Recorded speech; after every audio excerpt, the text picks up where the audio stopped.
કોઈ 22 વર્ષની ઉંમરે ગ્રેજ્યુએટ થયું અને 5 વર્ષ રાહ જોવી પડી એક સિક્યોર જોબ માટે, ત્યાં જ કોઈ 25 વર્ષની ઉંમરે કંપનીનો માલિક બન્યો અને 50 વર્ષની ઉંમરમાં એનું મૃત્યુ થયું. ત્યાં જ કોઈ બીજો માણસ 50 વર્ષે કંપનીનો માલિક બન્યો અને 90 વર્ષ સુધીનું જીવન તે જીવ્યો.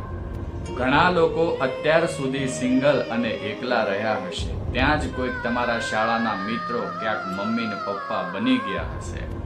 જ્યાં ઓબામાએ 50 વર્ષની ઉંમરે રિટાયરમેન્ટ લીધું, ત્યાં જ 70 વર્ષની ઉંમરમાં ટ્રમ્પે પોતાની કારકિર્દીની શરૂઆત કરી. દુનિયાનો દરેક માણસ પોતાના સમયચક્ર પ્રમાણે ચાલે છે. તમારી આજુબાજુ એવા ઘણા લોકો હશે જે તમારા કરતા આગળ અને તમારા કરતા પાછળ પણ હશે.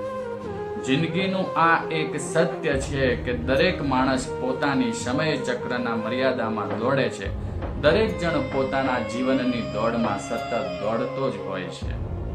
તમે જ્યાં છો, જે સમયે છો, એ પરફેક્ટ છો. નથી તમે મોડા કે નથી તમે વહેલા.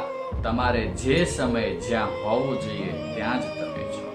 તો પછી નકામા વિચારો કરીને વર્તમાનને શું કામ આપણે બરબાદ કરીએ? કેમ કે તમે અત્યારે જ્યાં છો ત્યાં તમે પરફેક્ટ